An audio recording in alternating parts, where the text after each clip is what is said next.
bekerja selama kurang lebih 6 tahun sampai 10 tahun ya di suatu perusahaan swasta internasional di Jakarta ya. Lalu kami berpisah tapi tetap masih pada awal-awal tahun pembangunan Al-Bayan. Kami berdua belum ada guru waktu itu, belum ada murid. Kami berdua mengerjakan merekrut guru-guru, merekrut murid-murid bersama-sama. Dan hari ini alhamdulillah Allah pertemukan lagi di tempat yang mulia yang amat sangat menyenangkan bagi kita semua ya. Seperti yang disampaikan Kak Fauzan, kami mengucapkan terima kasih yang tak terhingga atas kepercayaan Bapak Ibu sekalian menitipkan putra putrinya di sini. Ini suatu kehormatan dan suatu amanah yang cukup berat. Karena amanah yang namanya amanah, kami semaksimal mungkin untuk tidak sampai mengecewakan. Nah, disinilah kami hadir untuk bisa memfasilitasi apapun yang menjadi kebutuhan ayah bunda, entah itu kebutuhan sebagai orang tua maupun bagaimana mendidik putra putri yang dititipkan di sini. Nah, sebelum Ibu Ani menyampaikan materi yang sudah disiapkan, saya ingin menyampaikan pendahuluan mengenai pola asuh. Maaf ya Bu Ani ya, saya menyampaikan pola asuh. Kenapa? Karena materi yang disampaikan tentang bagaimana membangun kemandirian itu tidak terlepas dari pola asuh. Tidak terlepas dari pola asuh. Bagaimana orang tua mengasuh putra putrinya, itu ada catatan bahwa kita saat ini mengasuh putra putri tidak lepas juga dari bagaimana orang tua kita mengasuh, ya kan?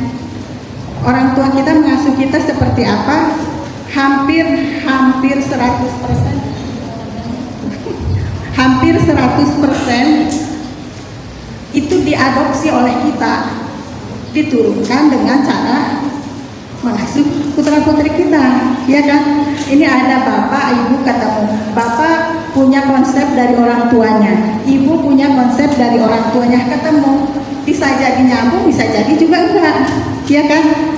Kata si bapak, enggak, dulu aku sama mama aku enggak begitu, jadi sekarang anakku harus seperti itu kan. Ibu juga seperti itu. Nah, pola asuh yang turun-temurun ini, saya berharap kita semua sebagai orang tua di zaman sekarang, saya sama Bu Ani sama Pak Fauzan, pendidikan zaman dulu pola asuhnya pola kolonial ya Pak Fauzan ya, pola kolonial. Kalau sekarang polanya pola milenial, beda gitu ya, ada pergeseran nilai. Nah, pola asuh yang turun-temurun itu, saya berharap Bapak Ibu sekalian berjalan ke dalam diri sendiri. Maksudnya apa? Merenung. Apa sih yang perlu diperbaiki? Zaman udah bergeser. Apa sih yang dulu orang tua kita menetapkan, sementara kita nggak nyaman, apalagi sekarang anak kita, misalnya seperti itu ya. Nah, hal-hal seperti ini banyak terjadi. Orang tua datang ke saya, Bu Dewi, saya tuh padahal tahu ini tuh nggak baik, tapi kenapa saya ngulang lagi ke anak saya? Bahkan kadang saya suka bilang, maaf ya deh, maaf ya Kak, ibu nggak ngulang lagi deh. Besok lusa, minggu depan diulang lagi sikap-sikap tertentu dari ibu atau ayah ketika mendidik ya, terutama dalam keadaan misalnya marah, emosi, mengatasi suatu masalah. Nah, hal-hal seperti ini yang saya ingin nanti kedepannya berkesinambungan dengan Bu Ani, kita tata, restruktur ya, istilahnya restruktur pengalaman mental emosional kita di masa yang lalu, sehingga hal itu tidak terulang ke pola asuh kita yang zaman sekarang dengan anak-anak yang berbeda seperti itu ya. Nah, dalam psikologi ada istilah inner child ya, luka-luka batin pada masa pengasuhan kita zaman kecil ya. Kita tidak bisa menyalahkan orang tua kita, mereka juga dalam tanda kutip nggak sekolah di psikologi, mereka juga diturunkan oleh orang tuanya lagi, polanya seperti itu, diturunkan lagi sampai ke kita. Nah, yang ingin saya sampaikan adalah mari kita semua naikkan level kesadaran kita untuk mengoreksi, untuk memahami apa sih yang tidak tepat dari pola asuh orang tua kita yang jangan sampai diwariskan kepada anak-anak kita yang sekarang, yang sekali lagi beda zaman ya. Nah, itu saya sebut dengan memutus mata rantai. Memutus mata rantai pola asuh yang sekiranya sudah nggak zamannya. Contoh ya, ini karena saya juga punya banyak keponakan. Boleh si papa mah katanya, kalau Ica begini-begini atau kamu mbak begini-begini, kamu tuh kalau dikasih tahu diam, gitu kan? Ya, diam. Dulu juga bapak, dulu juga papa, dulu juga ibu. Kalau dikasih tahu cuma diam aja. Mau benar mau salah diam aja, gitu kan? Nggak boleh. Nah, itu kan hal-hal seperti itu kan yang harus kita perbaiki. Beri kesempatan anak untuk menyampaikan isi hatinya, tetapi tetap dengan koridor sopan santun, tata bahasa yang baik, emosi yang terkendali. Nah, itu kan nggak mudah. Karena apa? Karena kita sudah secara DNA sudah merekam dari apa yang sudah disampaikan orang tua kita. Nah, kita perlu dalam tanda kutip edukasi, ya, edukasi. Jadi Bapak Ibu, Nurul Rahman ini menyediakan pendidikan bukan hanya untuk putra putri, tetapi juga untuk orang tua. Dalam tanda kutip orang tua yang berkesadaran. Berkesadaran apa? Berkesadaran untuk memperbaiki, berkesadaran untuk merubah pola yang sekiranya sudah tidak tepat untuk generasi sekarang, seperti itu ya. Nah, saya secara pribadi atas nama sekolah membuka apa namanya ruang konsul ya. Nanti Pak Hidayat mungkin bisa sampaikan lagi ya. Bapak Ibu sekalian dipersilahkan membuat grup ya, grup konsultasi psikologi angkatan 25-26 seperti angkatan yang lain. Nanti di grup ini kita akan sharing tentang pengasuhan, sharing tentang apapun, tetapi dalam tanda kutip jangan curhat panjang kali lebar di grup. Ya, kenapa? Karena itu akan men-trigger yang lain, akan menintrojeksi yang lain. Oh, ini gue banget gitu ya. Sama, nanti sama-samain, bukan seperti itu. Tapi grup ini akan digunakan untuk sharing pengalaman-pengalaman atau ada masalah seperti apa, dan untuk memudahkan ayah bunda ketika membutuhkan pelayanan. Jadi misalkan ayah bunda ada masalah, Bu Dewi, saya mau konsul di grup, boleh bilang gitu ya. Saya orang tua ini kelas ini minta waktunya ya, nanti selanjutnya kita japrian, selanjutnya kita buat jadwal. Ruang saya di depan satpam ya, di depan pintu gerbang. Ada yang protes juga, kenapa katanya ruang psikologi ditaruh di depan gitu kan, bikin orang kaget, bikin apa. Tapi saya punya alasan, kenapa? Karena ini juga pengalaman. Ada anak yang gak suka kalau ibu bapaknya ke sekolah, baru lihat motornya aja, baru lihat mobilnya aja, ibu ngapain sih ke sekolah, mau ngadu-ngadu ya, gitu ya, mau ngadu-ngaduin saya ya, mau lapor ya, gitu kan. Nah, kalau ke ruangan di depan, kita bisa punya trip ya, misalkan parkir di Pasadena, parkir di depannya, jalan kaki ke ruangan saya sepanjang itu sudah dijanjikan, kan berarti udah janjian pasti saya kosong. Nah, layanan ini juga saya berharap ayah bunda mendukung untuk putra putrinya, mendukung. Misalkan ayo kalau kamu ada masalah nggak mau bicara sama mama, papa, ibu, bapak, ngobrol lah sama Bu Dewi. Nah, saya kasih kode di ruangan saya, kalau misalnya hanya ada sepasang sepatu, berarti saya lagi sendiri, tidak ada orang lain. Jadi silahkan putra putrinya kalau yang mau langsung. Kenapa? Karena banyak juga anak-anak Bu Dewi, saya sebenarnya mau konsul, tapi ngapain kalau harus bilang-bilang ke wali kelas, ngapain gitu kan. Ada orang yang anak yang nggak mau wali kelasnya tahu kalau dia mau konsul, seperti itu. Jadi tolong sampaikan ke putra putrinya, kalau ada yang mau perlu layanan, perlu bimbingan, silahkan kodenya seperti itu ya. Saya ada di Nurul Rahman Senin, Rabu, Jumat. Tetapi di luar itu, jika ayah sudah berkepentingan dengan saya bisa geser-geser hari. Jadi yang penting disampaikan. Misalkan saya mau ketemu hari apa, nanti kita sesuaikan waktunya, seperti itu ya.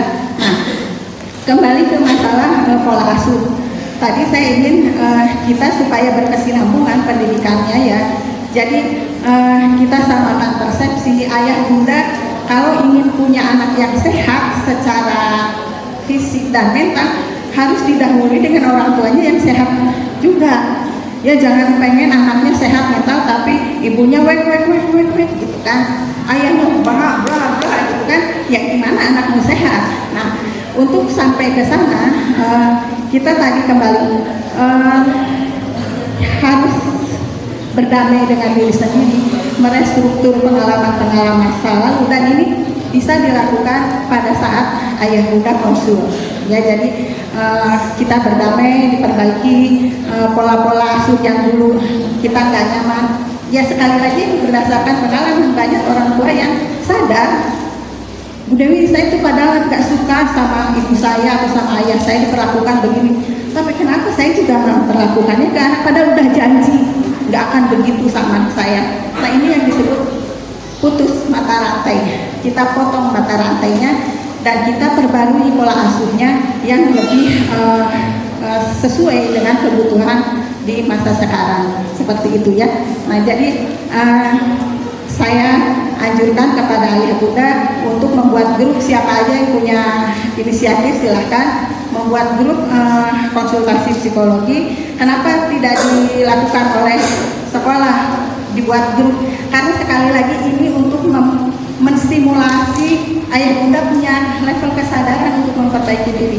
Kalau kita yang bikin rasanya mungkin kewajiban ya, kewajiban. Tapi kalau bikin sendiri kan ada rasa oh memang membutuhkan seperti itu. Ya Pak itu masih ada video yang itu ada. Nah sebelum saya tutup ya, saya ingin memperlihatkan satu video yang inilah proses pola asuh kita yang turun temurun seperti itu ya. Yang baiknya kita berjalan ke dalam diri, mana sih yang perlu diperbaiki, mana yang harus dikoreksi, sehingga putra putri kita itu mendapatkan pola asuh yang lebih baik. Ya, seperti inilah kurang lebih ya tayangannya ya. Yang di luar mungkin bisa lihat juga ya, semoga ya. Boleh diulang-ulang ya Pak. Jadi pola asuh kita sekarang kepada anak kita, lanjut Pak, biar yang mungkin ada yang belum lihat ya. Nah nenek itu termasuk kakek juga ya, menurunkan satu program ke kita ya, kepada ibu. Terus kita juga menurunkan ke putri kita, ke putra putri kita. Nah harapannya di kita lah putus mata rantai itu diperbaiki, yang jelek-jeleknya diperbaiki sehingga kita bisa memberikan pola asuh yang lebih nyaman, yang lebih tepat untuk anak-anak kita. Ya, baik, kurang lebih itu yang ingin saya sampaikan. Waktu saya dikasih untuk Ibu Ani ya, karena materinya juga cukup banyak, agar bisa ada waktu untuk tanya jawab. Terima kasih. Wassalamualaikum warahmatullahi wabarakatuh. Ayah bunda, kita langsung masuk saja sesi utama kita, yaitu pembicaraan mengenai pendampingan remaja menuju kemandirian yang akan disampaikan oleh psikolog kita, yaitu Ibu Dr. Anda Ani Sunami PSI. Kepada beliau dipersilakan. Hadirin sekalian, Assalamualaikum warahmatullahi wabarakatuh. Hari ini saya turut berbahagia atas undangan Ibu Ferry dan Pak Fauzan yang sudah meninggalkan ruangan ini, karena diberi kesempatan untuk bertemu dengan ayah bunda yang mungkin baru pertama kali, kalau mungkin tidak ada kakaknya yang sekolah di sini, pertama kali menyekolahkan putra putrinya di sini. Nah, saya senang sekali dan kemarin sebulan yang lalu saya diundang untuk menghadiri wisuda SMP Nurul Rahman ini. Terus terang Bu Ferry, untuk saya ada keterharuan sendiri bagaimana hasil dari 3 tahun itu prestasi anak-anaknya tampak ya, baik dari segi intelektualnya ya. Kalau saya sekarang lebih sebetulnya bukan ke IQ pendekatannya, tapi bagaimana mereka berfungsi secara efektif di dalam sekolahnya ya, hasil sekolahnya. Karena selain prestasi sekolah, kemudian juga ada anak-anak yang bisa public speaking ya, kemudian ada anak-anak yang bisa menari, tari saman ya, kemudian ada anak yang bisa marawis, ada anak yang bisa karate kalau nggak salah ya, atau bela diri ya, martial arts gitu ya. Dan ini adalah bentuk-bentuk kegiatan anak yang juga merangsang pola pikir anak salah satunya ya. Jadi betul-betul saya juga terharu dan ternyata saya dipertemukan dengan ayah bunda yang mengawali ya. Kalau kemarin saya diundang menutup 3 tahun masa sekolah dan hasil seperti itu, sekarang saya diundang untuk melihat atau membersamai, mengawali ayah bunda yang memulai memasukkan anaknya di sekolah ini. Saya sangat bangga juga gitu ya, karena ini adalah hal yang penting untuk ayah bunda sekalian. Kemudian tadi saya mencatat ya, ada mencatat baik dari Pak Fauzan dan Ibu Dewi. Tadi ada kalau Pak Fauzan mengenai ikatan batin, itu harus dipertahankan antara ayah bunda dan anak. Jadi ada suatu penelitian atau hasil riset juga dari seorang ahli psikologi bahwa keterikatan anak dan orang tua itu harus tetap dipertahankan sampai mereka betul-betul dewasa. Kalau ibu, ayah bunda melihat sekarang barangkali sudah dengar ya, ada barak militer ya. Mungkin ada yang setuju, ada yang tidak setuju. Saya termasuk yang kurang setuju kalau hanya mutlak barak militer, karena itu adalah pendidikan yang otoriter.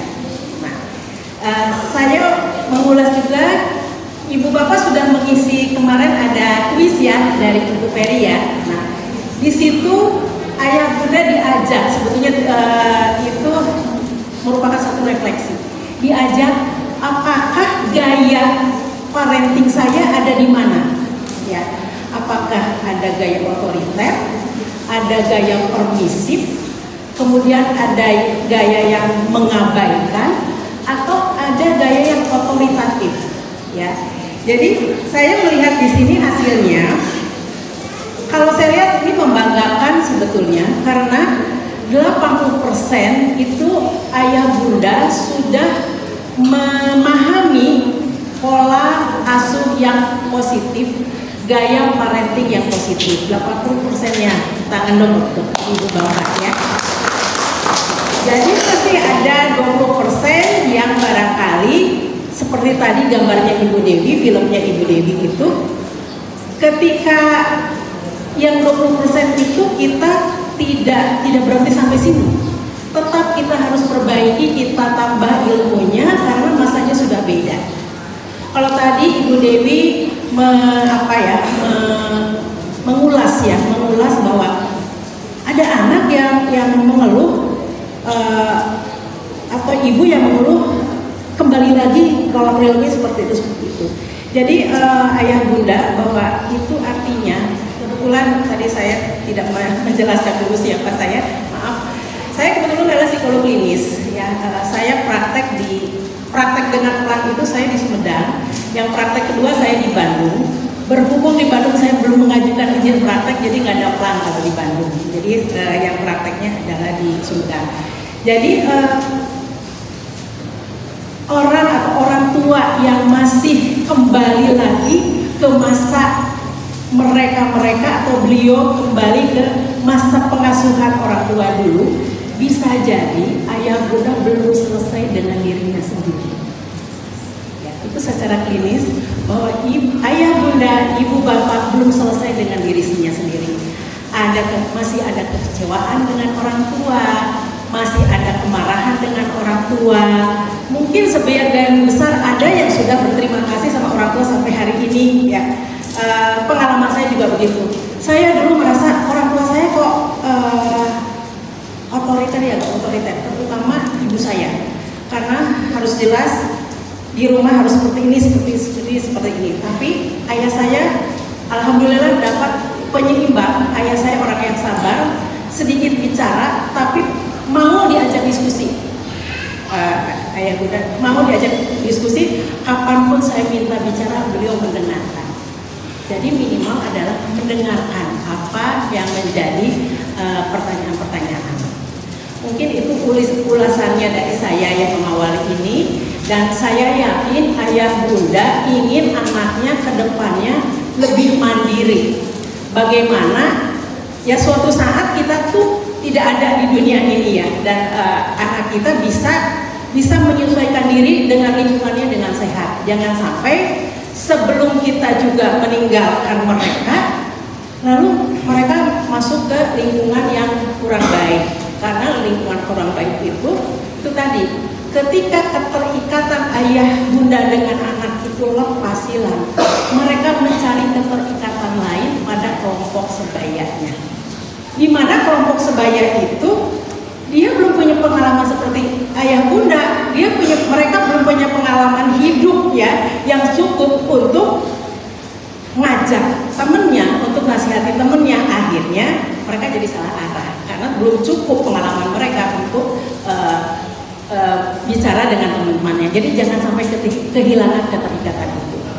Baik, saya sekarang mungkin masuk saja ke slide-nya Pak. Mungkin pertama dengan pertanyaan begini, apakah kemandirian itu perlu? Saya tanyakan pada ibu bapak, apakah anak mandiri itu perlu? Apakah anak mandiri itu penting? Setuju Bu semua? Setuju ya. Baik, saya akan menjelaskan melalui pendekatan ilmiah ibu bapak. Jadi bukan karena pengalaman sehari-hari saya saja, tapi juga melihat riset-riset yang pernah dilakukan ahli-ahli psikologi, bagaimana kemandirian itu penting. Silakan Pak. Maaf saya berdiri ya Ibu Pak. Diawali dengan pertanyaan, mengapa kemandirian itu penting? Ya. Jadi kalau saya mengulas masa perkembangan anak, kalau ibu bapak 02 tahun itu masih bayi, kemudian berikutnya mereka balita, kemudian anak ini memasuki masa remaja atau masa pubertas ya dari segi psikologi perkembangan. Jadi menurut ahli psikologi yang bernama Erik Erikson, masa ini masuk ke tahap mencari identitas dan peran ya untuk ya tentang mencari identitas dan kebingungan diri ya.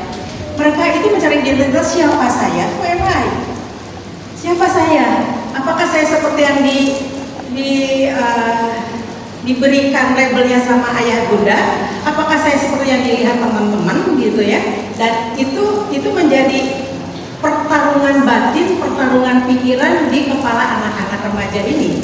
Karena ini masa confuse, masa kebingungan. Saya ini siapa? Saya itu seperti apa? Nah, itulah yang terjadi pada masa putra-putri ibu masuk ke SMP ini, ya.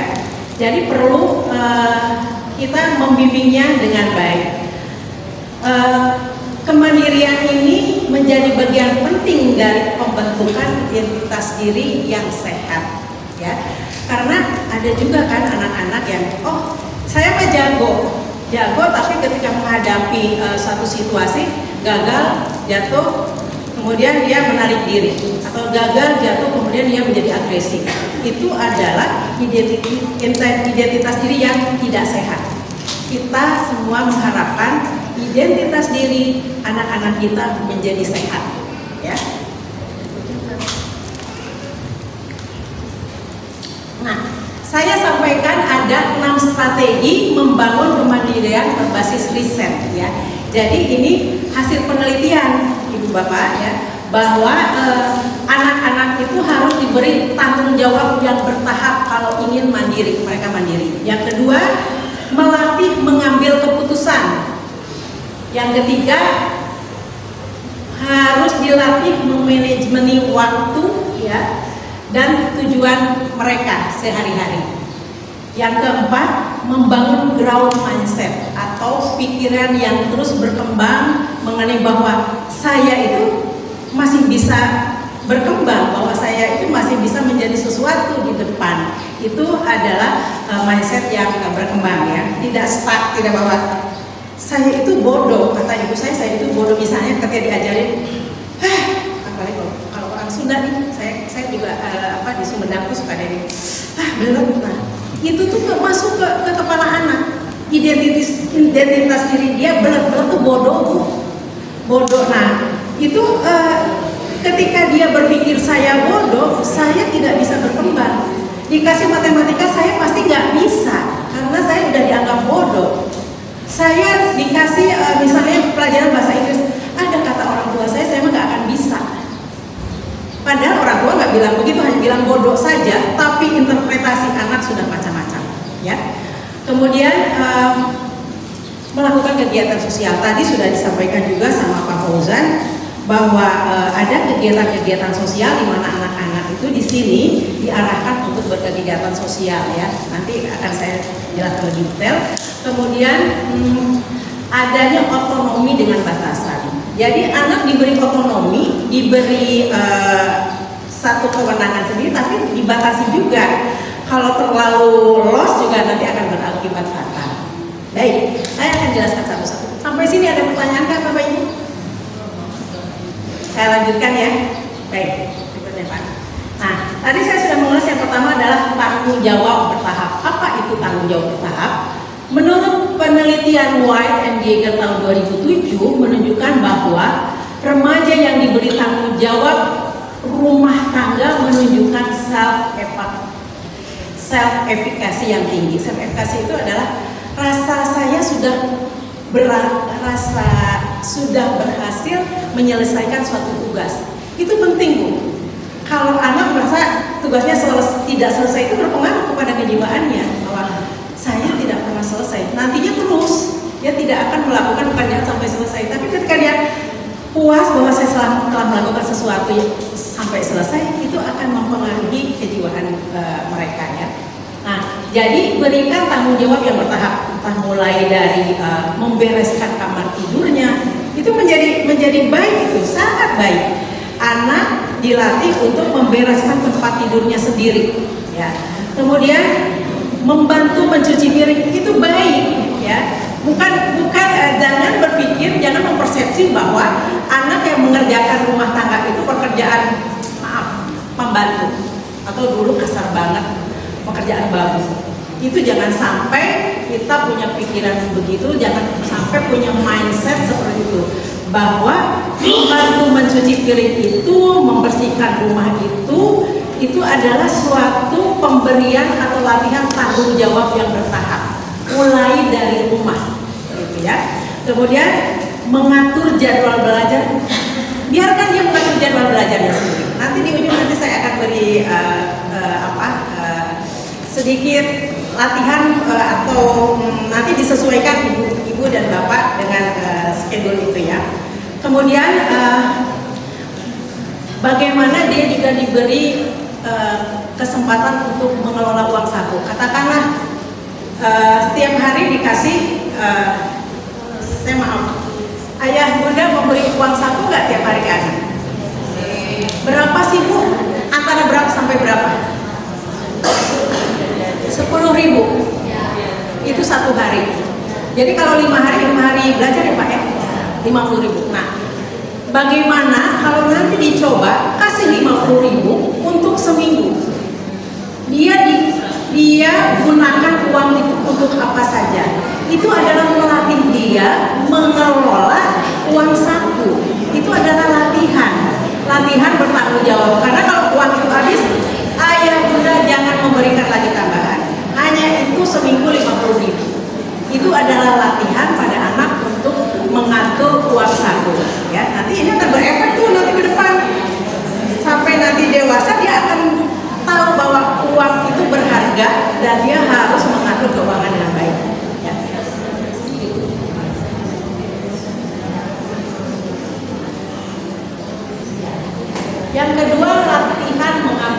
keputusan. Latihan mengambil keputusan.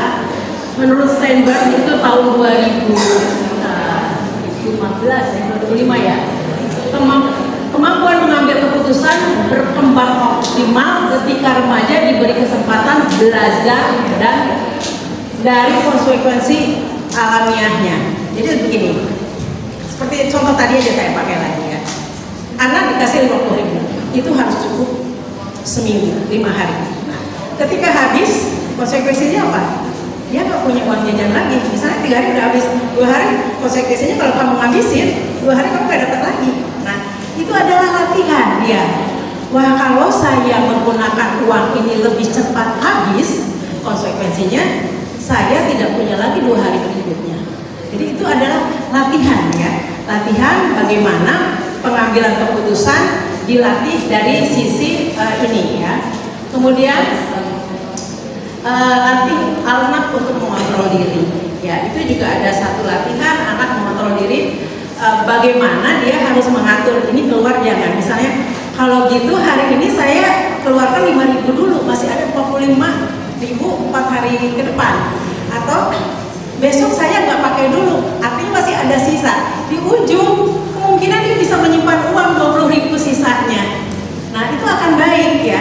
Tapi bukan berarti nanti ada lagi ya, bukan berarti pelit. Artinya dia mengatur keuangan sendiri sesuai yang diberikan amanah oleh ayah bundanya. Ya, jadi jangan habis minta kasih lagi, habis minta kasih lagi. Itu tidak mendidik, tidak melatih anak untuk mengambil keputusan yang baik. Ya. Nah ini, anak dilatih untuk mengelola waktu dan tujuannya. Jadi Zimmerman pada tahun 2003 menunjukkan bahwa keterampilan manajemen waktu berhubungan erat dengan kemandirian dan percepatan akademik. Jadi pada anak-anak, menurut riset, pada anak-anak yang sudah bisa mengatur waktunya, ternyata nilai akademisnya bagus dan dia lebih mandiri.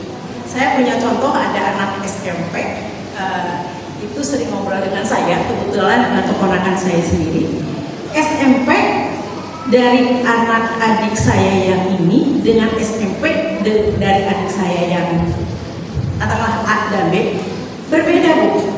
Sekarang itu mereka sudah memasuki perkuliahan. Apa yang disampaikan si A bilang begini, wah saya nggak bisa nyambung dengan si B. Ternyata level of thinkingnya beda karena orang tuanya sudah melatih jadwal ini. Dia kalau datang ke saya, dia bilang, wah saya mau diskusi, boleh. Kemudian di diskusi dia dibolehkan habis maghrib gitu ya. Dia bilang gini, wah saya sampai jam 8 ya, PR saya belum dikerjain.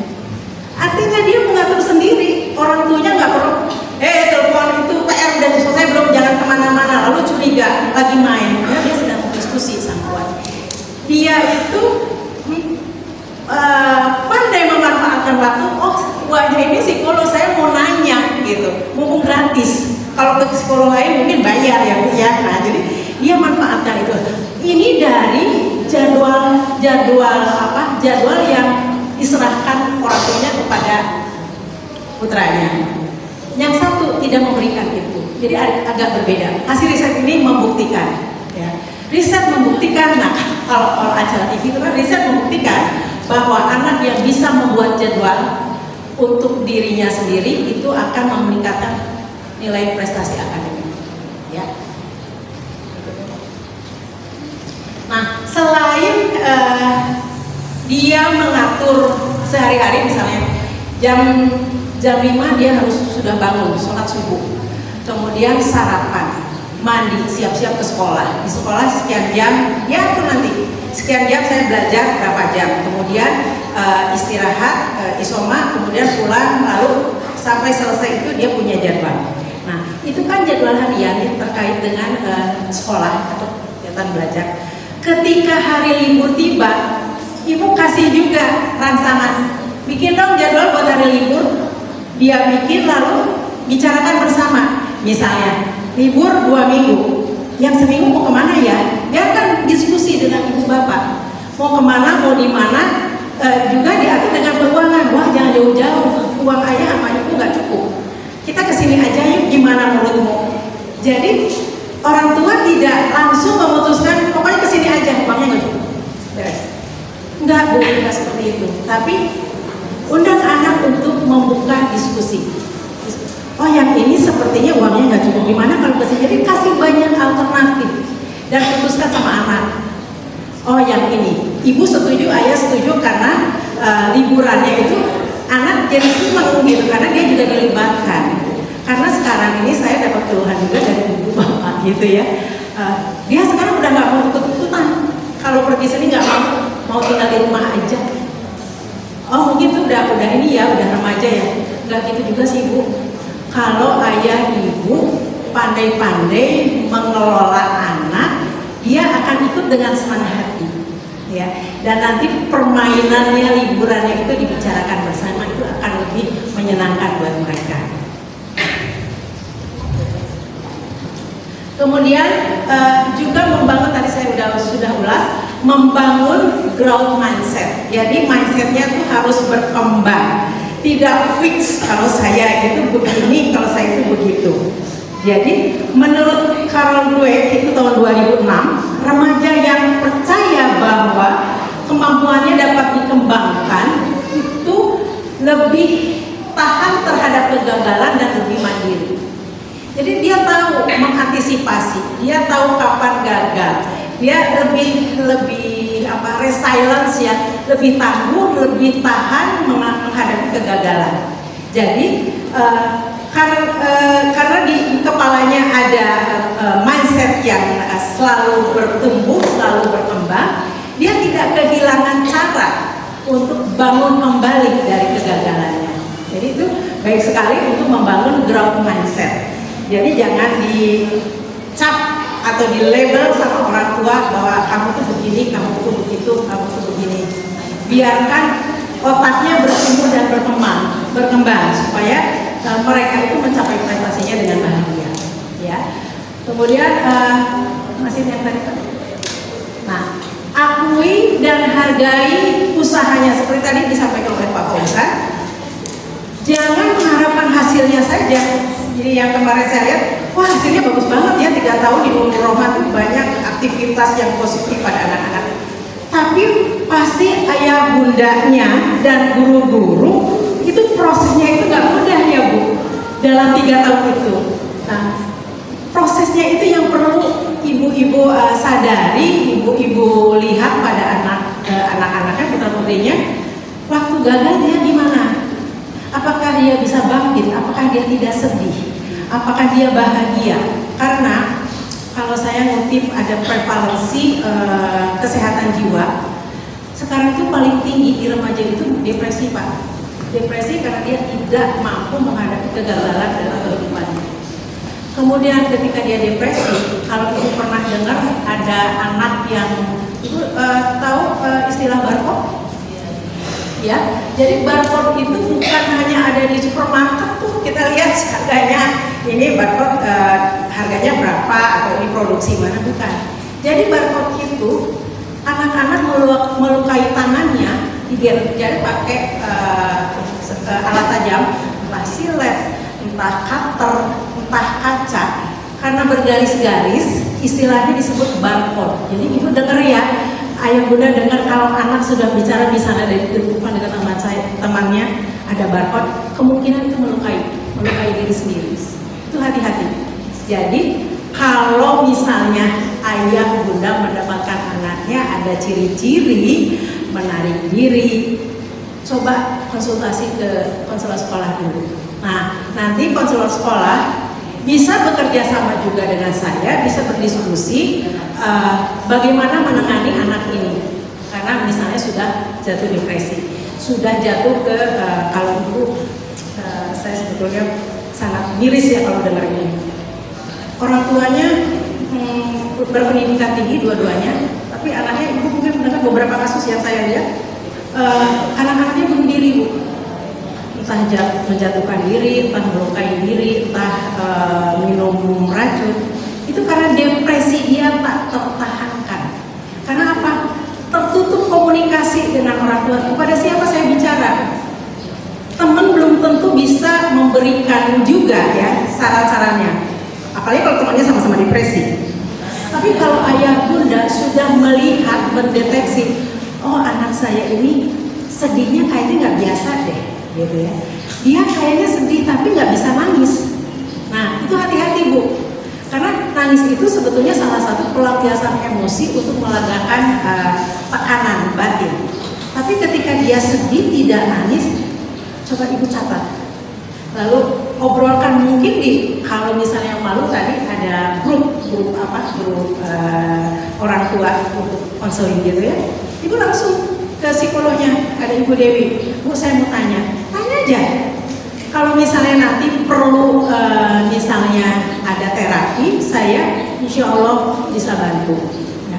Baik untuk anaknya maupun untuk orang tua. Ya. Dan gratis ya Bu ya. Alhamdulillah ya. Jadi pada dasarnya SMP Nurul Rohman ini ingin memberikan hasil yang terbaik, baik dari segi prestasinya juga dari segi kejiwaannya. Dan saya terima kasih, sangat concern juga karena saya juga diamanahkan untuk memberikan sosialisasi mengenai kesehatan mental di masyarakat. Salah satunya yang paling menonjol adalah depresi. Itu prevalensinya paling tinggi Pak, depresi ini di negara kita ya, itu dari berbagai usia. Jadi kalau saya lihat Nurul Rahman sebagai SMPIT itu sebetulnya ada salah satu terapi.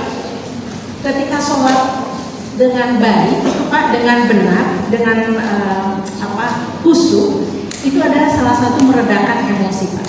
Saya pernah baca, mungkin Bapak nanti bisa menambahkan, ketika kita bersujud itu aliran darah itu masuk ke otak dan itu oksigen masuk ke otak. Nah, itu membuat individu menjadi lebih tenang.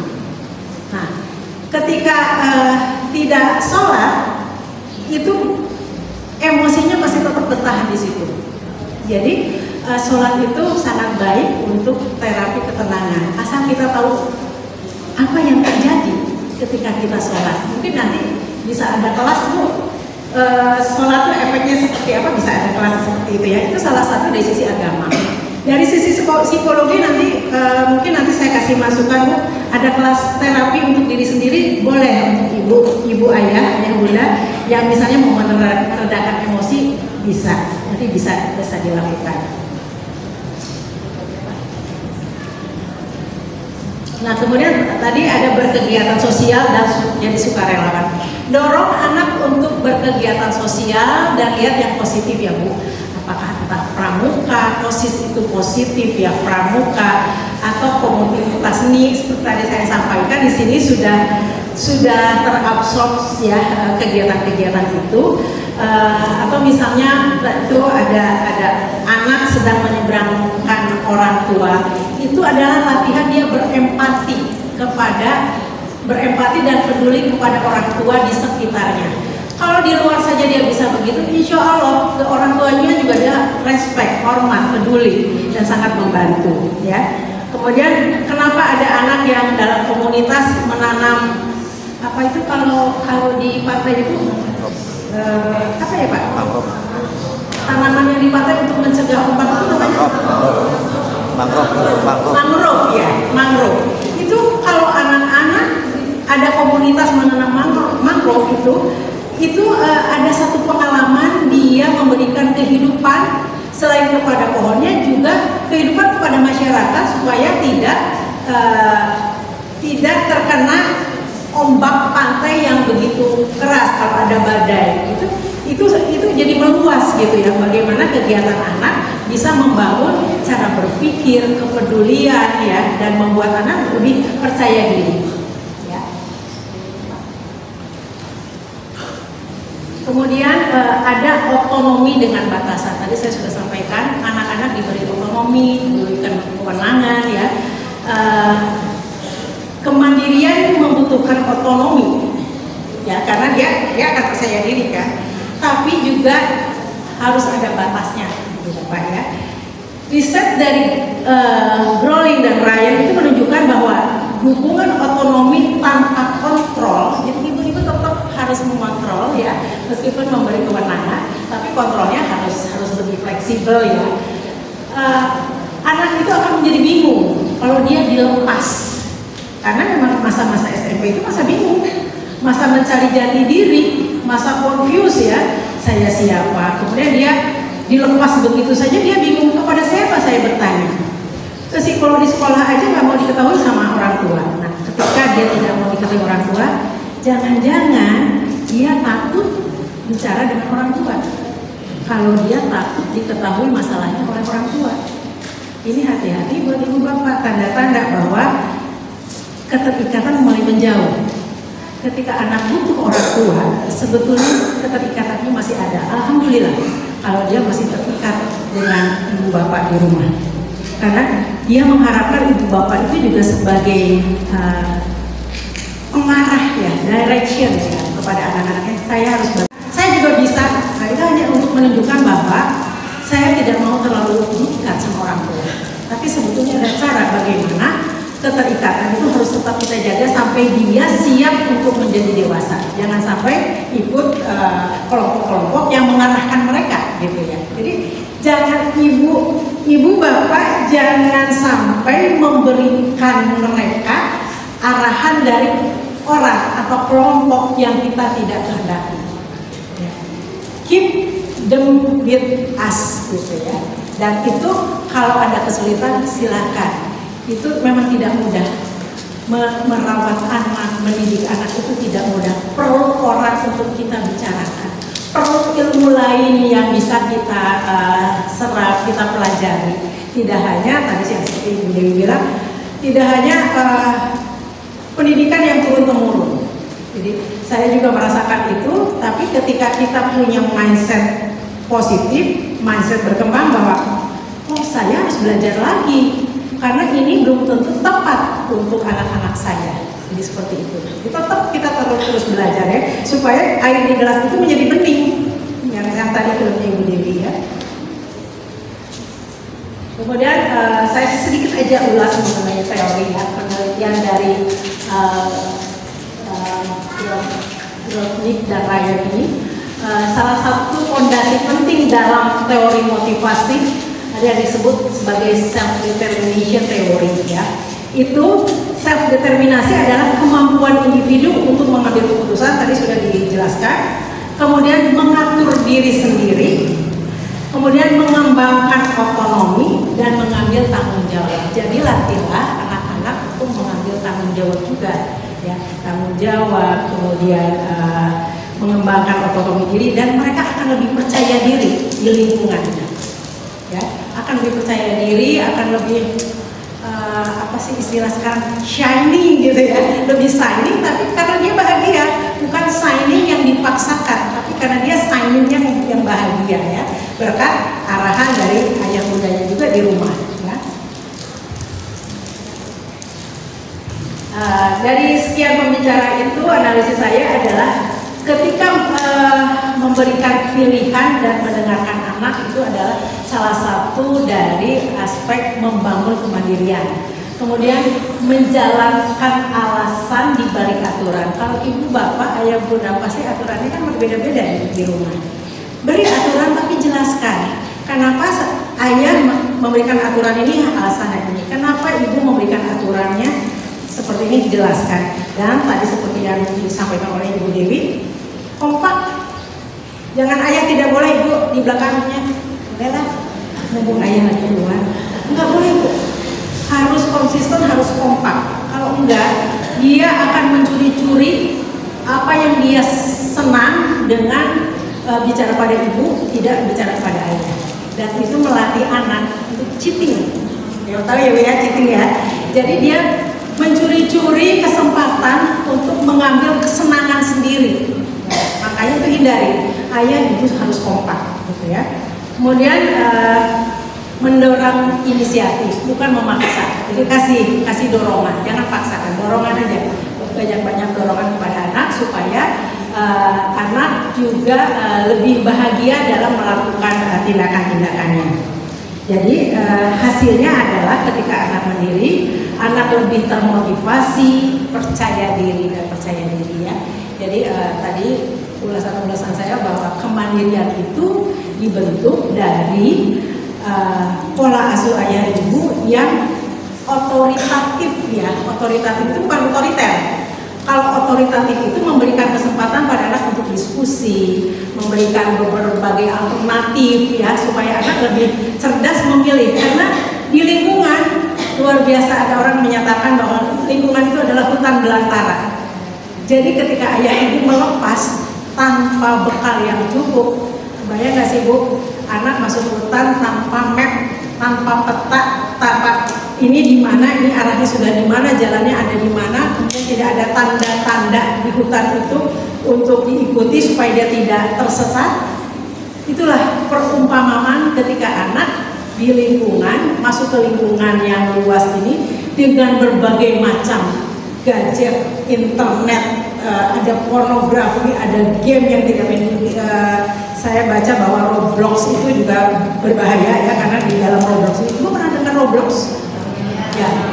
Ya, jadi itu tidak hanya permainan biasa, di situ ada masalah kekerasan, ada masalah pornografi, ada masalah seksual.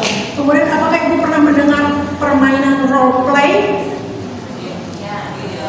Pernah ya Bu ya? Jadi saya punya kasus, waktu itu anak SMP, dia bermain role play, jadi sekelompok, ada role play itu satu keluarga ceritanya, anak, ibu, ayah, ibu, anak, kemudian si anak ini pacaran. Kemudian suatu cerita nanti ayah dan ibu itu harus melakukan hubungan suami istri.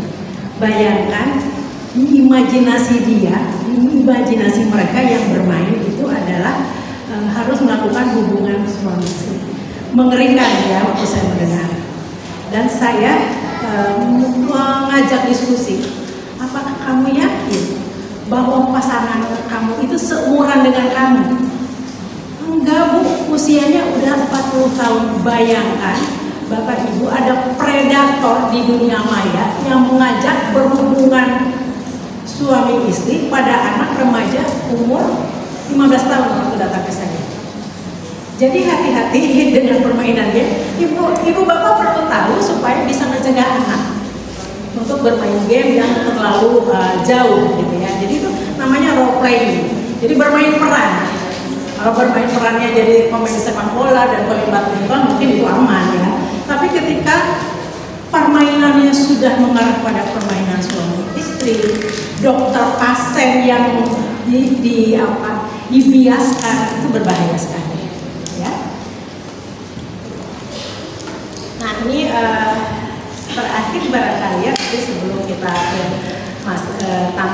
ada diskusi ya, kalau Ibu berkenan untuk bertanya atau ada diskusi atau ada yang ingin disampaikan atau ada kasus, silakan. Ada tips nih untuk orang tua. Jadi untuk mendidik anak itu mungkin saya kira Bapak Ibu juga sudah tahu ya, kebanyakan sudah tahu, tapi ini hanya untuk menguatkan saja ya, bahwa pendidikan itu harus konsisten ya, harus konsisten. Kemandirian itu dibentuk melalui rutinitas yang stabil ya. Jadi rutinitasnya harus stabil, jangan misalnya sekarang A, besok B, sekarang C, besok B gitu. Jadi jangan tidak konsisten, jadi harus konsisten. Kemudian percaya, tunjukkan bahwa ayah bunda percaya sama anak. Jangan apa ya, istilahnya sebetulnya nggak boleh dipakai karena ini sebetulnya sudah patologis. Jangan paranoid katanya Bu, jangan curigaan sebetulnya, jangan curigaan sama anak. Tapi kita harus paham dengan anak ya, kita perlu tahu, tapi jangan sampai curiga yang sampai tiap menit gitu. Ada Bu orang tua yang tiap menit menelpon anaknya, ada di mana, sedang apa, dengan siapa, itu ada. Artinya orang tua nggak percaya sama anaknya ya. Kemudian toleransi terhadap kesalahan, toleran ya.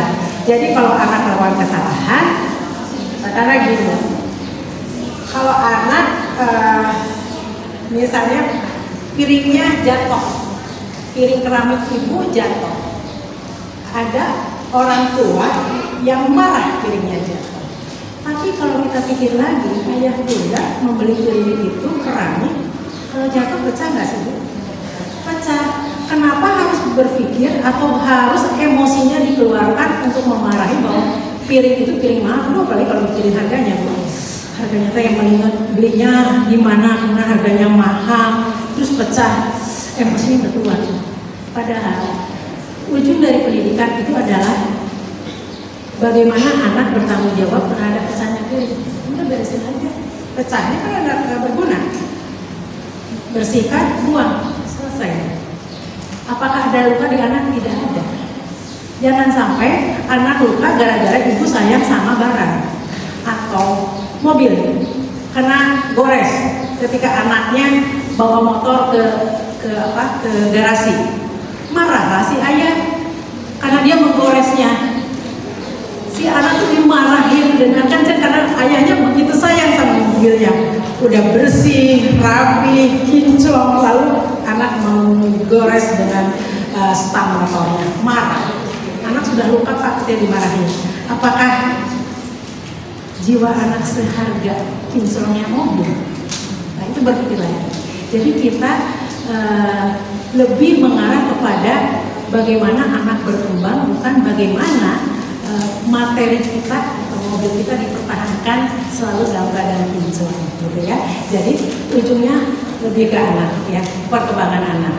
Karena kalau sudah luka batin dan tidak bisa didiskusikan dengan orang tua, dengan psikolog, khawatirnya itu nanti masuk ke dunia klinis ya, yang saya banyak kasus klinis yang kalau diceritakan mengerikan, tapi itu nanti ya sesi lain kalau ibu mau bicara soal masalah kasus nanti bisa difasilitasi oleh ibu Ferry.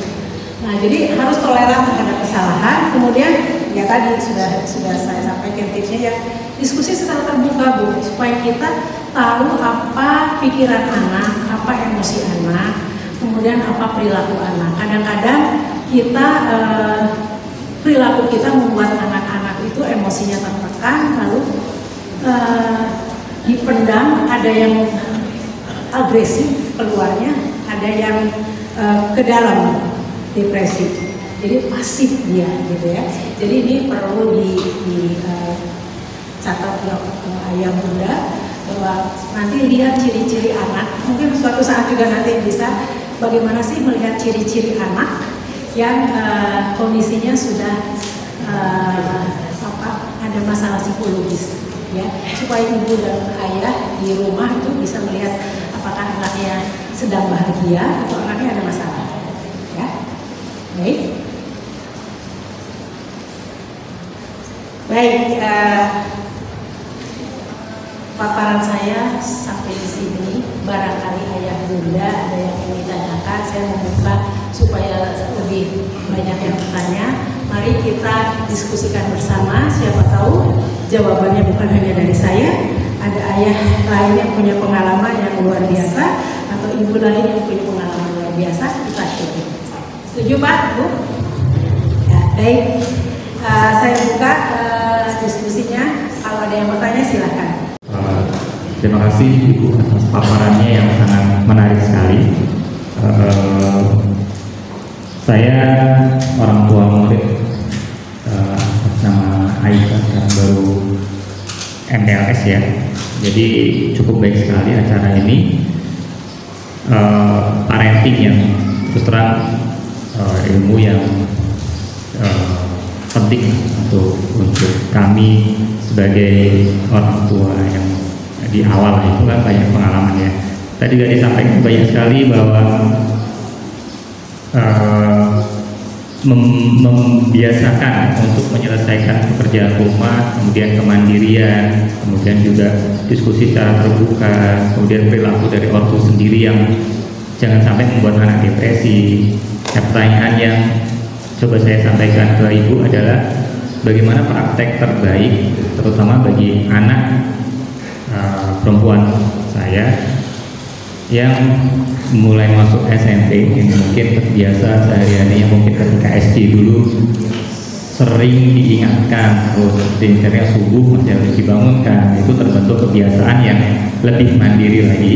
Karena saya sempat terpikir seperti ini, apakah ini akan menyebabkan traumatik atau tidak bagi anak ketika kita mencoba untuk membiarkan, misalnya pagi sudah tidak kita bangunkan tapi setelah itu kita biarkan mungkin dia akan kesiangan bangunnya, mungkin nanti hari Senin besok sudah mulai masuk sekolah, kita coba untuk buat dia semacam, kalau kita sebut dulu shock terapi seperti itu ya. Apakah itu akan menimbulkan suatu traumatik untuk anak usia-usia yang baru masuk SMP ketika kita memang buat shock terapi seperti itu dengan tujuan agar nanti akan terbentuk kemandiriannya. Mungkin dari Ibu ada saran bagaimana praktek terbaik yang bisa kami lakukan sebagai orang tua agar kemandirian itu terbentuk secara otomatis, tapi apa yang kami lakukan itu tidak menyebabkan traumatik bagi anak. Terima kasih Bu. Assalamualaikum warahmatullahi wabarakatuh. Baik, saya ulangi pertanyaannya Pak ya. Bagaimana mendidik anak yang harus bangun pagi tapi membangunkan tanpa membuat dia trauma? Jadi satu piarnya adalah pertama komunikasi. Jadi sebelum Bapak memberikan aturan, ajak ngobrol. Nah, setiap hari bangun itu harus jam sekian. Bapak akan membangunkan atau Ibu akan membangunkan hanya satu kali. Itu harus disepakati nih sama anak. Berikutnya itu kamu harus bangun sendiri. Jadi kalau misalnya dia kesiangan, risikonya kita belajar dia bertanggung jawab dan tahu risiko. Kalau tadi saya mencontohkan risikonya adalah ketika dia kasih uang 50.000 satu minggu mengatur ulang. Kalau sekarang bagaimana risiko kalau dia tidak dibangunkan pagi? Kalau kita banjur dengan air tentu akan membuat trauma. Ya. Dulu tuh saya juga dengar orang-orang tua dulu kalau susah bangun pagi siram aja gitu, terus ember. Itu membuat dia secara ilmu neuroscience juga itu berbahaya ya, berbahaya. Karena tiba-tiba kita dikagetkan dengan air gitu, tanpa antisipasi gitu ya, itu akan kaget tentu akan membuat trauma. Jadi bicarakan dengan anak aturannya. Nah, mulai besok kita bikin aturan bersama ya. Kamu harus bangun jam sekian. Kalau tidak bangun, ayah tidak akan membangunkan kamu. Yang kedua kali, kalau kamu telat ke sekolah, risikonya adalah telat ke sekolah. Tidak apalagi kalau ayah yang telat mengatakan, ayah akan hanya tunggu sampai jam sekian. Efeknya lihat Pak hari itu. Nah, besok itu diulangi lagi. Kalau perilaku itu diulangi beberapa kali, insya Allah dia akan berubah karena dia bangun itu atas kehendak sendiri, bukan atas takut sama orang tua. Karena ada gini, pernah ada kasus gini. Oh saya tidur di bangun, nanti ada membangunkan tahap kedua nih, ada membangunkan tahap 3 tidur lagi karena dia masih menunggu tuh ada yang bangunin. Nah itu sebelum dia punya pikiran begitu, yang dia juga tidak sadar itu Pak. Dia merasa nanti juga dia bangunin. Dia juga kadang tidak sadar. Nah, bicarakan, diskusikan, yuk kita bikin aturan. Risikonya yang tadi dibilang sangat alami. Ya kalau kamu nggak bangun, kamu kehilangan sholat subuh, kamu kehilangan waktu mandi, kamu kehilangan di jalan yang udah macet. Nah itu risikonya yang harus kita masukkan itu.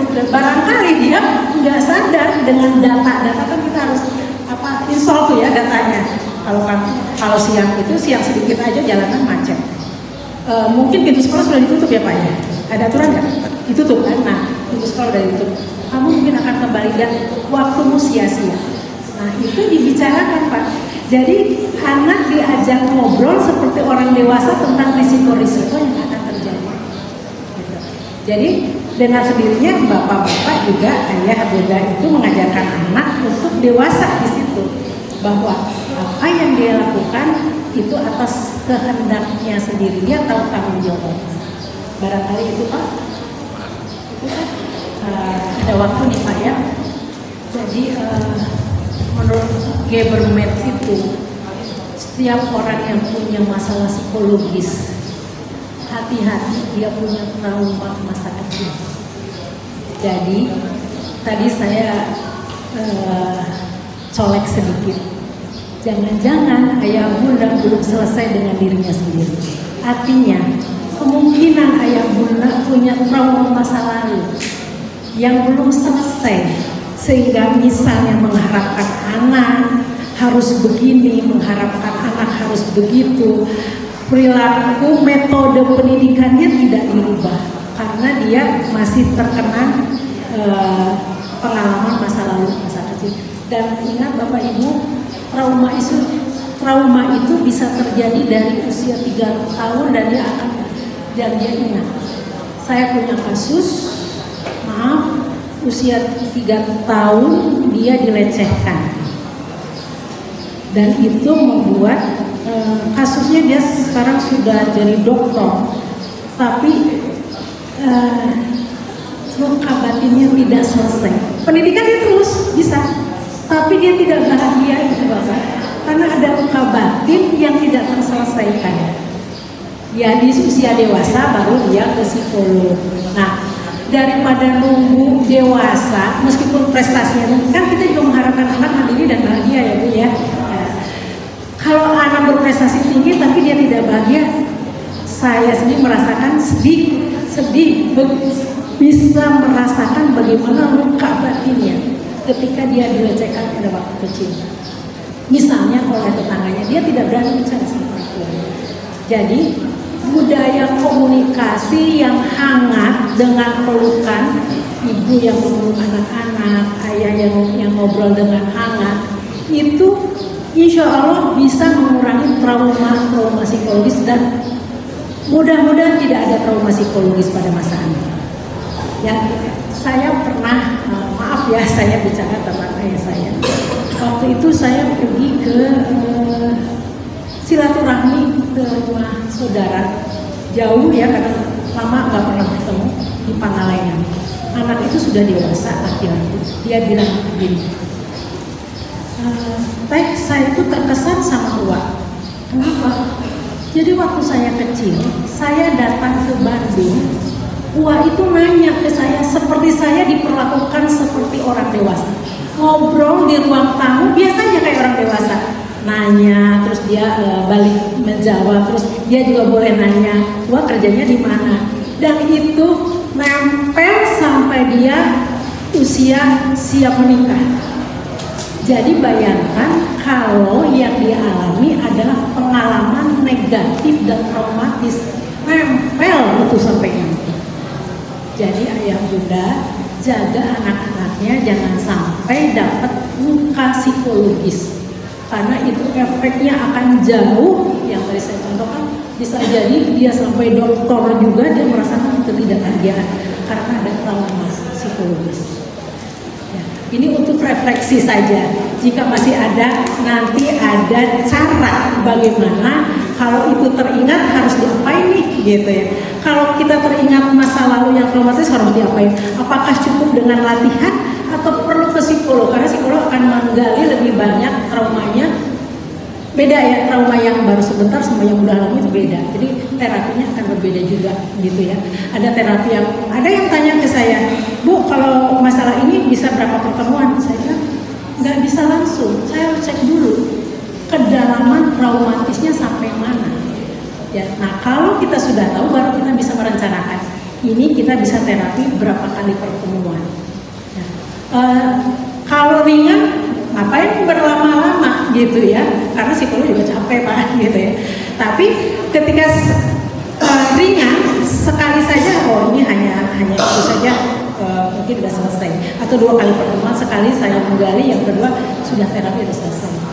Yang tadi kasus ada anak SMP itu sampai cukup lama ya terapinya, tapi sekarang anak itu sudah mau sekolah di Jogja, tadinya tidak mau sekolah. Dia dibully di sekolah, dibully, lalu dia juga tidak dihargai oleh orang tuanya di rumah. Ini anak perempuan nih, ya. Jadi anak perempuan yang masa-masa puber itu kan ada kalanya ceria gitu ya. Bapaknya bilang apa? Centil kamu mah. Itu tuh kena, hanya dibilang centil, kena tuh sama anak. Jadi dia nggak berani lagi mengekspresikan diri, padahal mengekspresikan diri itu kebutuhan anak. Salah satu kebutuhan anak saling tolong adalah bagaimana mengekspresikan diri.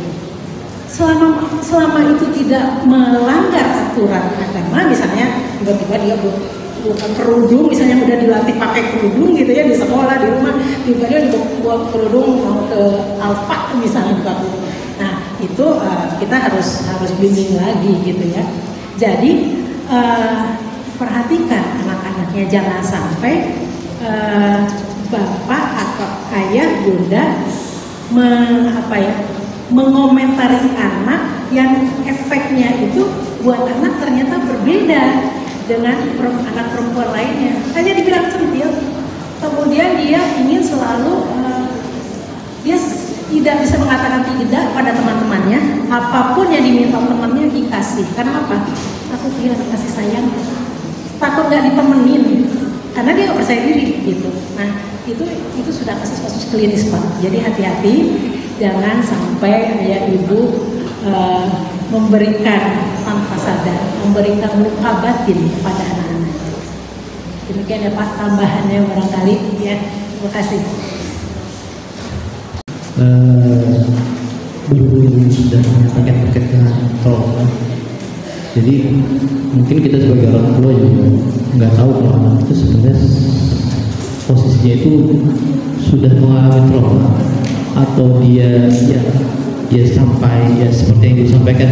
Terkadang kita kan tidak tahu ya, kata centil itu mungkin centil bercanda buat kita tapi belum tentu buat anak ya. Jadi menimbulkan luka batin dan luka yang seperti itu kan kita juga nggak tahu ya kondisi anak itu sebenarnya ini dia bakal apa kita ada yang salah, kemudian kondisi anak ini apakah memang sedang terluka atau tidak. Nah kalau memang ini anak sudah terluka, bagaimana cara kita mengajak ke psikolog? Karena mungkin buat mereka psikolog ngapain emang? Aku gila, kan mereka belum mengerti. Yang mereka tahu ya psikiater atau psikolog itu berarti yang untuk orang-orang yang sakit jiwa gitu.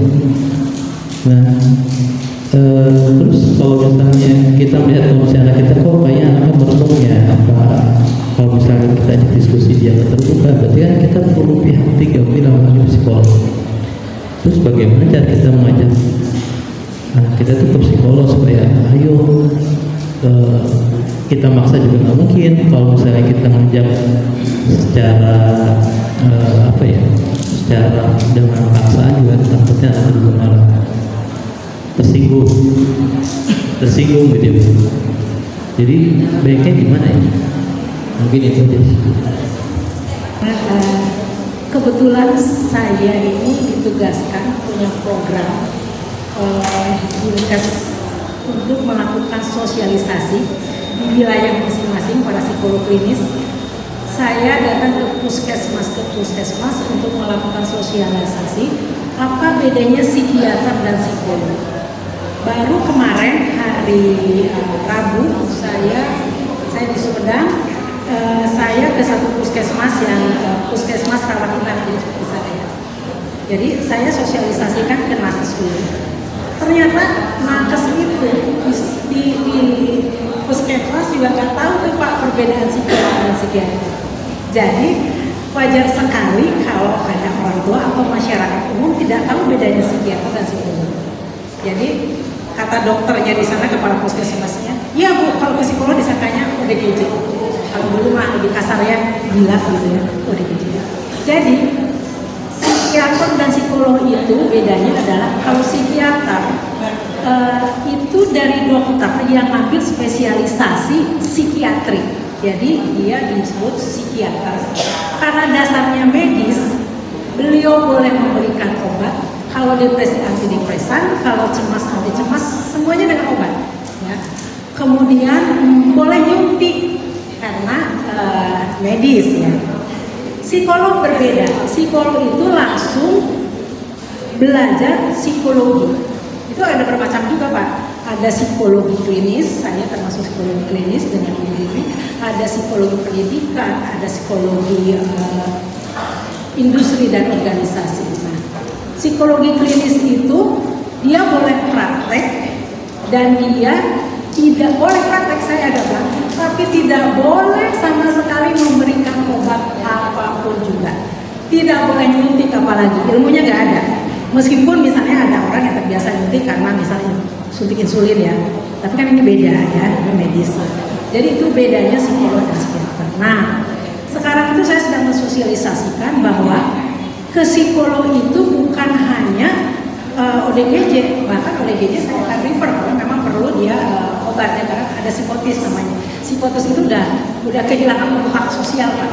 Udah nggak kenal siapa ibunya, siapa bapaknya, siapa adiknya, udah nggak kenal, dia udah blong aja gelap gitu ya. Karena kehilangan kontak dengan real ya, dengan realnya selalu ada di dunia waham, atau dunia waham itu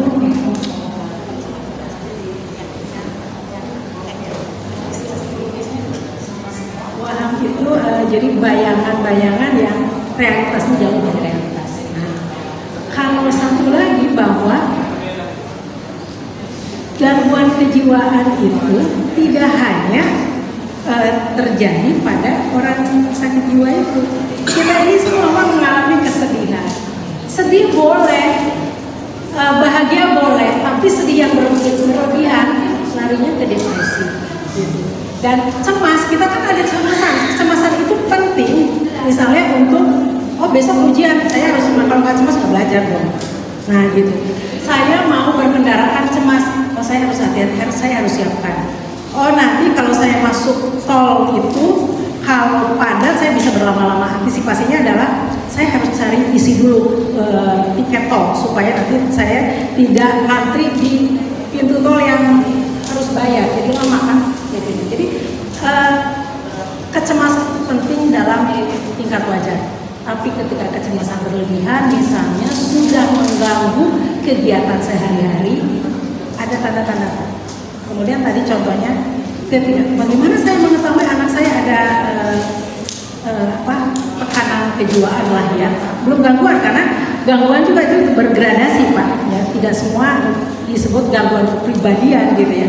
Tapi ketika misalnya anak yang tadinya ceria, atau anaknya yang tadinya pendiam, dia akan jojorokan atau jadi berani gitu.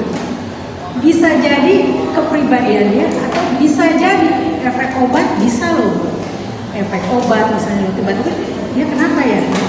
Itu caranya adalah, makanya kalau bapak ibu biasa hangat dengan anak-anak, ibu dengan pelukan, bapak ngajak ngobrol, insya Allah kita ajak ngobrol. Apa yang terjadi nak? Ada apa hari ini?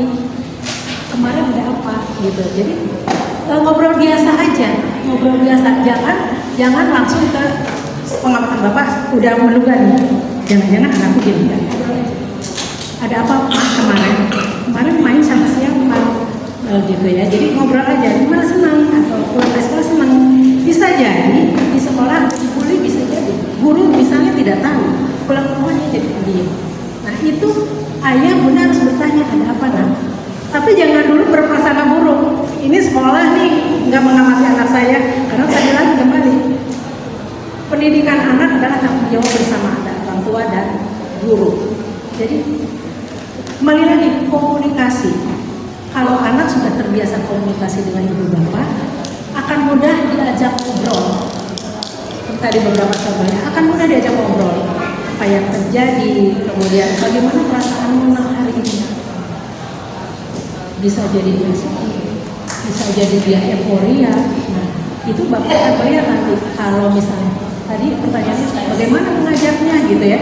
Bagaimana mengajarnya? Ngobrol dulu. Gimana nih ayah itu ada yang ayah nggak tahu, mau nggak ngobrol sama orang ahlinya gitu. Jadi mau nggak mungkin nggak bilang dulu psikolog, karena memang belum masyarakat ya istilah psikolog dan psikiater di masyarakat kita. Mau nggak kita ngobrol-ngobrol sama ahlinya? Yuk sama bapak, yuk sama ibu.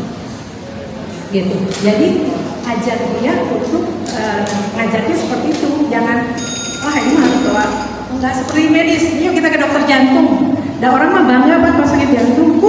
Saya mah udah dari spesialis paling super, sok bangga. Tapi kalau ada gangguan kejiwaan mah disebutkan Pak, ternyata pakai bahasa Sunda, disebutkan, disembunyiin. Kalau masalah kejiwaan mah bisa malu atau juga untuk bicara kepada orang. Kalau jantung, paru-paru mah, aku ngomong, saya udah bisa. Jantungnya juga ke dokter spesialis yang top. Sok berani nggak ada orang yang saya ke dokter jiwa yang paling top. Nah itu belum, karena ada stigma negatif kalau datang ke psikolog. Itu memang masih terjadi pada masyarakat kita. Mungkin contohnya satu ya, mungkin karena lingkungan juga. Keponakan saya sekarang sudah bekerja. Dia bilang ke saya rutin kok ke psikolog, kadang sebulan sekali, kadang sebulan bulan sekali. Ngapain saya bilang ya? Ngobrol aja, saya perlu ngobrol. Ada hal-hal yang mungkin saya nggak bisa jawab. Bapak juga mungkin nggak bisa jawab, saya tanya ke psikolog. Dengan kesadaran gitu, dan dia bayar karena dia sudah punya duit gitu ya, dia bayar. Nah, diharapkan kalau anak-anak kita masih jadi tanggung jawab kita, ngobrolin kayak bunda. Jangan orang lain, bisa disimpangkan, dibiaskan, apalagi orang lain misalnya sekarang tuh ayah bunda itu harus waspada ya. Saya melihat di media sosial itu banyak predator, orang-orang tua yang memanfaatkan anak-anak yang masih polos, ya. Jadi ada yang di bawah mohon maaf. VC video call, VC-nya VCS video call seks itu ada. Kemudian ada yang hanya diberi uang nggak seberapa, mau diajak pergi. Nah itu hati-hati ya. Itu karena apa? Dia percaya sama figur orang tua yang dia nggak percaya sama ayah bunda di rumah. Ngeri Pak kalau dia percaya sama orang lain. Jadi biasakan ngobrol hangat. Mulai dari yang sehari-hari supaya terbiasa dia ngobrol. Jangan ada masalah baru ngobrol, karena curiga dong. Sehari-hari aja ngobrol biasa, hangat aja, tanyakan sehari-hari. Nah itu. Jadi kira-kira seperti itu Pak. Intinya memang tetap pada komunikasi. Kemampuan kita berkomunikasi dengan anak. Ya, dirangkul Pak. Kalau misalnya nih Pak, pertama kita nggak bisa bicara, shock, rangkul Pak. Bapak rangkul. Mereka butuh pelukan orang tua. Itu adalah satu perlindungan kepada orang, kepada anak orang tua. Ayah ibu kalau anaknya ada sesuatu yang kira-kira sedih, peluk aja dulu, nggak usah ngomong apa-apa, peluk aja dulu. Ketika dia sudah percaya, so ngobrol sama ibu, gitu ya. So ngobrol nak, ayo mah ngobrol sama bapak yuk, atau sambil jalan. Bapak untuk menjaga privasi, dia nak kalau bapak biasa ngopi sama teman bapak gitu ya, yang sebaya, kopi atau sama anak, yuk, nah kita kesana yuk ngobrolnya biasa santai gitu. Itu adalah teknik bagaimana orang tua dipercaya sama anak. Karena jangan sampai teknik itu dipakai sama orang di luar yang akan memanfaatkan dengan cara yang salah. Dia pakai teknik yang sama loh Pak. Yuk kita ngobrol sama saya, ngobrol di luar. Dipang dijajanin kopi gini, yuk nanti kesana. Percaya tuh, udah percaya, apapun dia ceritakan sama orang. Dan orang itu karena dia mau memanfaatkan anak, ya sudah Pak. Masalah maka kita nanti susah ditariknya. Karena dia percaya sama orang lain, bukan sama ayah juga. Gitu. Kira-kira ini Pak menjawab Pak pertanyaannya. Kata nih Pak ya, dari ini saya simpulkan bahwa intinya ketika kita berhadapan dengan anak-anak kita, pertama itu tadi tips sudah diberikan, ada konsistensi, dan yang utama adalah jaga komunikasi dan keterikatan orang tua dengan anak-anak. Jangan lepaskan keterikatan itu kepada orang lain. Jaga dan secara fleksibel, jangan keras. Menjaga keterikatannya adalah dengan fleksibel, dengan luas ya, dengan luas. Jadi kita jaga keterikatan kita selalu di rumah dengan orang tua, ayah bunda, di sekolah ada guru pun demikian Pak. Jadi jaga keterikatan anak ibu kita kepada guru di sekolah, kepercayaan yang baik. Saya yakin di kelurahan ini guru-guru berfokus pada tadi membangun akhlakul karimah ya. Jadi kita jaga guru-guru juga demikian di sekolah. Jadi antara guru dan orang tua berkolaborasi Pak untuk membangun kemandirian anak untuk hari ini dan masa depan. Baik, itu barangkali. Terima kasih. Assalamualaikum warahmatullahi wabarakatuh. Waalaikumsalam warahmatullahi wabarakatuh. Beri aplaus untuk Ibu Adi.